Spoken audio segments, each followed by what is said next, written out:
बिहार में दलित पॉलिटिक्स का एक नया उभार देखने को मिल रहा है और इसका नेता कौन बनेगा ये बीजेपी तय करना चाह रही है।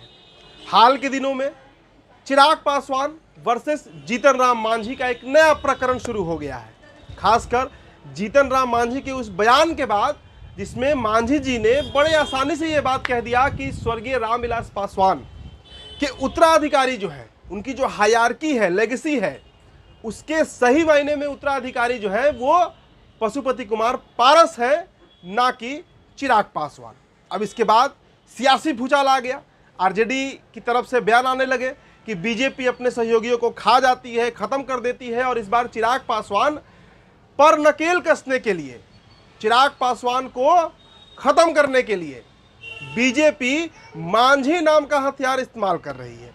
इसकी तहकीकात हम करेंगे। स्वागत है आप सभी का द बिहार टॉप में। मेरा नाम उदित तारण है। खेल को समझिए। बिहार की 19% आबादी दलित है, अनुसूचित जनजाति 19% है और ये इतना बड़ा वोट बैंक है कि इस पर सरकार बन सकती है, इस पर सरकार गिर सकती है। अब इस पर मालकियत किसकी कौन इस पर कब्जा करेगा? देखिए, चिराग पासवान पासवानों के नेता हैं, दुसाधों के नेता हैं, ये सर्वमान्य बात है, जिनकी आबादी बिहार में 5.5% के आसपास है।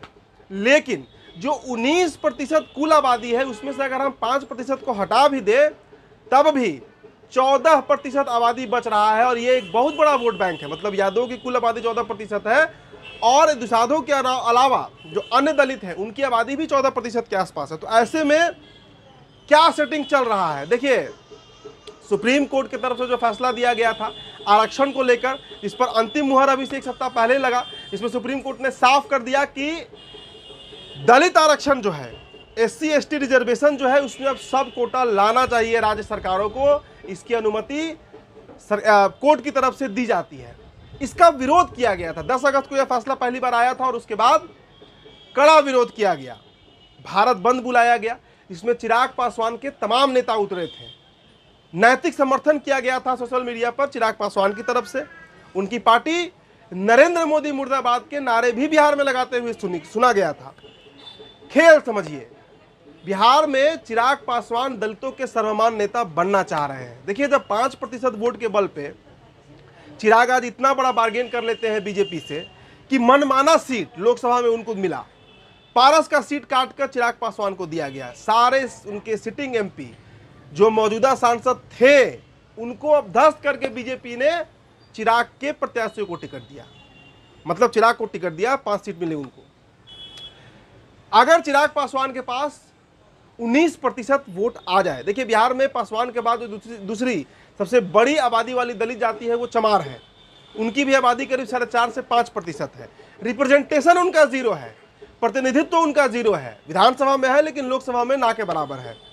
तो उसके अलावा रजक है, बैठा है, पासी है, नटवार है, कई जातियां हैं दलितों में जिनका कोई प्रतिनिधित्व नहीं कर रहा है। तो जीतन राम मांझी ने सुप्रीम कोर्ट के बयान का स्वागत किया था, सुप्रीम कोर्ट के फैसले का स्वागत किया था और तब से ही चिराग पासवान के कान खड़े हो गए हैं। देखिए, चिराग को पता है कि अगर सिर्फ 5% के बदौलत वो रह गए और 14% दलित मांझी या बीजेपी के साथ गया तो फिर किसी भी स्थिति में वो बार्गेन करने की स्थिति में नहीं रहेंगे। तो देखिए, चिराग पासवान माफ कीजिएगा, जीतन राम मांझी ने बयान तो दे दिया। इस बयान में उन्होंने साफ कर दिया कि असली उत्तराधिकारी पारस है, लेकिन इसके अंदर क्या कोई खेल चल रहा है? क्या बीजेपी के इशारों पर मांझी इस तरह का बयान दे रहे हैं? क्योंकि जब से यह सरकार बनी है, 4 जून 2024 मंत्रिमंडल हुआ, शपथ लिया गया और जब सरकार काम करना शुरू की उसके बाद से ही मांझी के सुर जो है वो बदले हुए हैं। जीतन राम मांझी समाज के नेता माने जाते हैं जिनकी आबादी बिहार में 1% के आसपास है। लेकिन ऐसी कई दलित जातियां हैं जिनके हक हुकूक के लिए मांझी बोलते रहे हैं।